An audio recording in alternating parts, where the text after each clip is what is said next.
Have you noticed how your father calls your mother? Does he use her name or not? How do the neighbors address her? Does anyone address her by name? What about your grandmother? In this story, P. Sathyabathai describes how a woman forgets her own name since no one addresses her by name.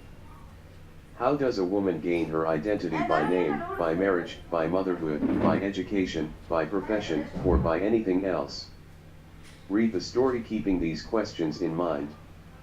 A young woman, before being a housewife. A woman, educated and cultured, and intelligent, and capable, quick-witted, with a sense of humor and elegance.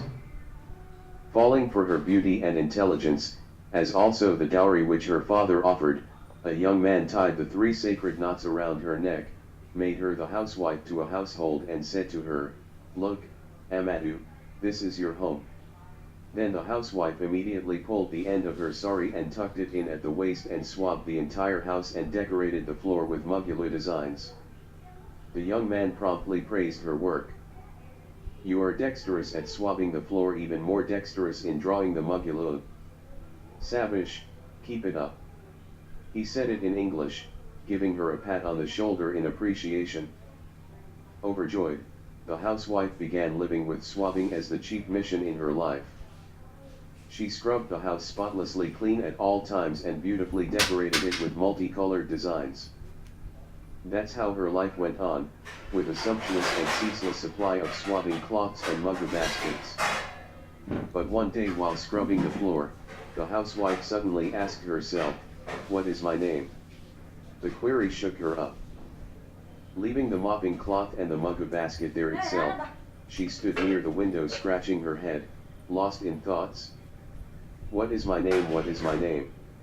The house across the road carried a name board, MRSM Suhasinai, MA, PhD, Principal, X College. Yes, she too had a name as her neighbor did. How could I forget like that? In my scrubbing zeal I have forgotten my name. What shall I do now? The housewife was perturbed. Her mind became totally restless. Somehow she finished her doping for the day. Meanwhile, the maidservant arrived. Hoping at least she would remember, the housewife asked her, "Look, Amma, do you know my name?" "What is it, Amma?" said the girl. "What do we have to do with names of mistresses? You are only a mistress to us, the mistress of such and such a white storied house. Ground floor means you." "Yes, true, of course, how can you know, poor thing," thought the housewife. The children came home from school for lunch in the afternoon.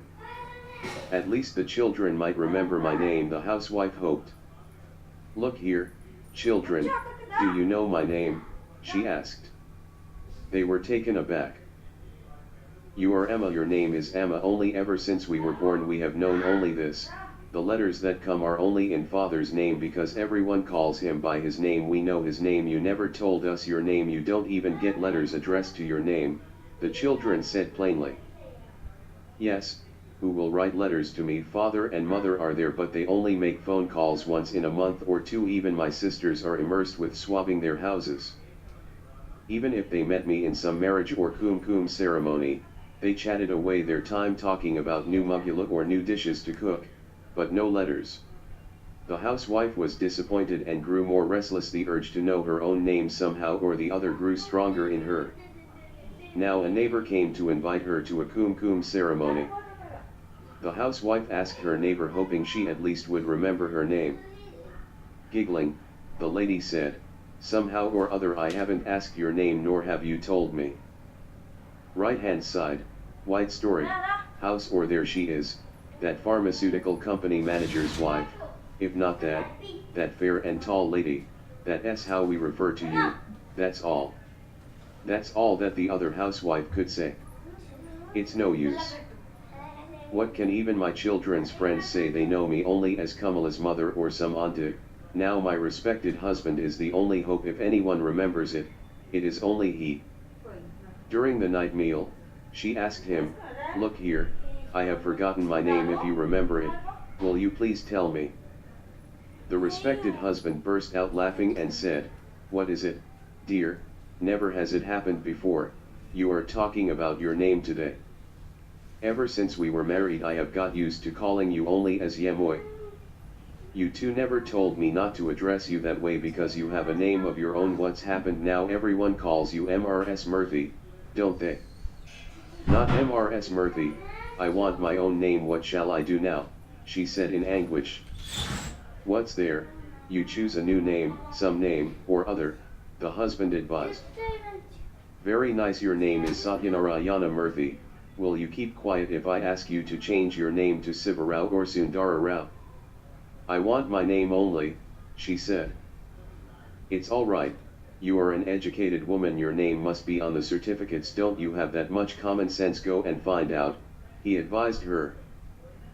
The housewife searched frantically for her certificates in the almirah: patu saris, chiffon saris, handloom saris, voile saris, matching blouses, petticoats, bangles, beads, pearls, pins, kumkum barinas, silver plates, silver containers to keep sandalwood paste, ornaments, all things arranged in an orderly fashion.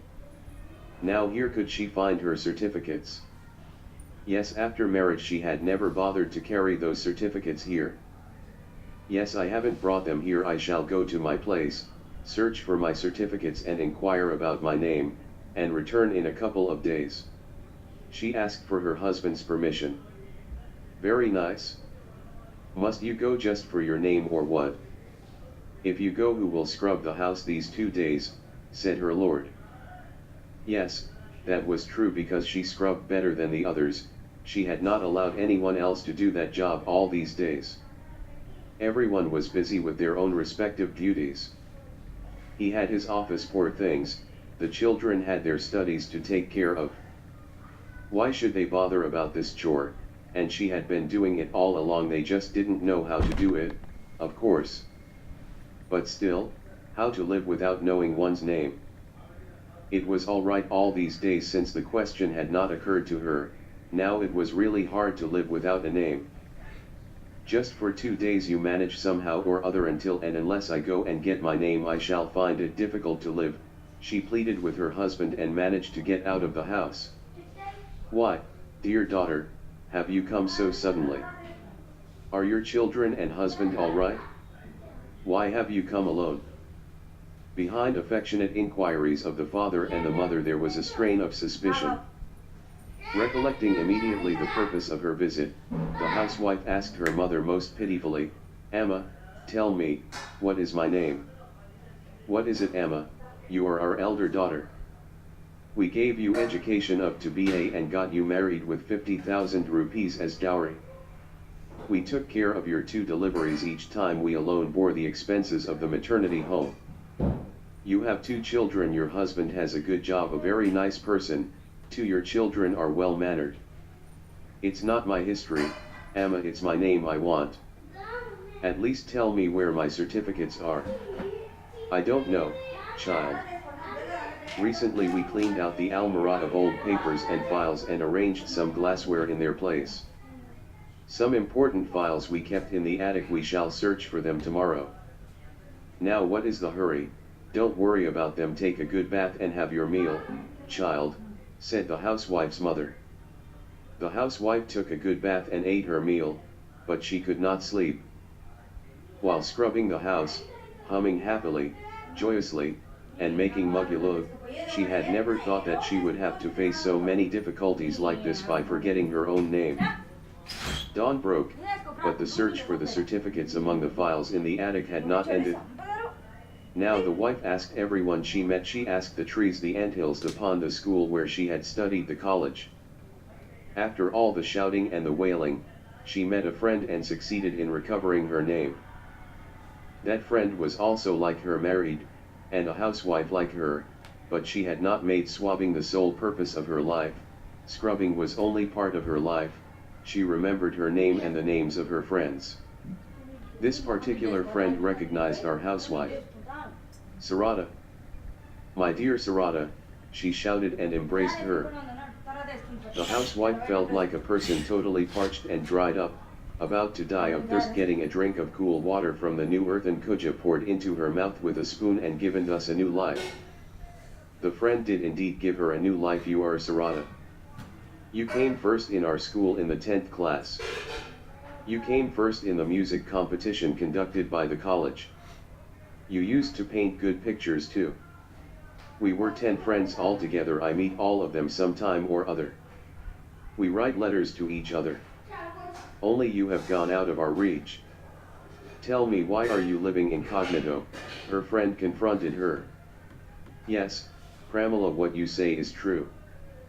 Of course I'm Sarada. Until you said it I could not remember it. All the shelves of my mind were taken up with only one thing: how well I can scrub the floors. I remembered nothing else. Had I not met with you I would have gone mad, said the housewife named Sarada. Sarada returned home, climbed the attic and fished out her certificates, the pictures she had drawn, old albums, everything she succeeded in getting out. She also searched further and managed to find the prizes she had received in school and college. Overjoyed, she returned home. You have not been here. Look at the state of the house, it's like a chultry. Oh, what a relief you are here. Now it is like a festival for us, said Sarada's husband. Just scrubbing the floor does not make a festival one. By the way, from now onwards don't call me Yemoy Dimoy. My name is Sarada, call me Sarada, understood? Having said that, she went inside, humming joyously. Sarada, who had always cared so much for discipline, keeping an eye on every corner, checking if there was dust, making sure things were properly arranged, each in its correct and respective order, now sat on the sofa which had not been dusted for the last 2 days. She sat there showing the children an album of her paintings that she had brought for them. By P. Satyavatha. Translated by Vajra Vijayalaxmi and Rangarao.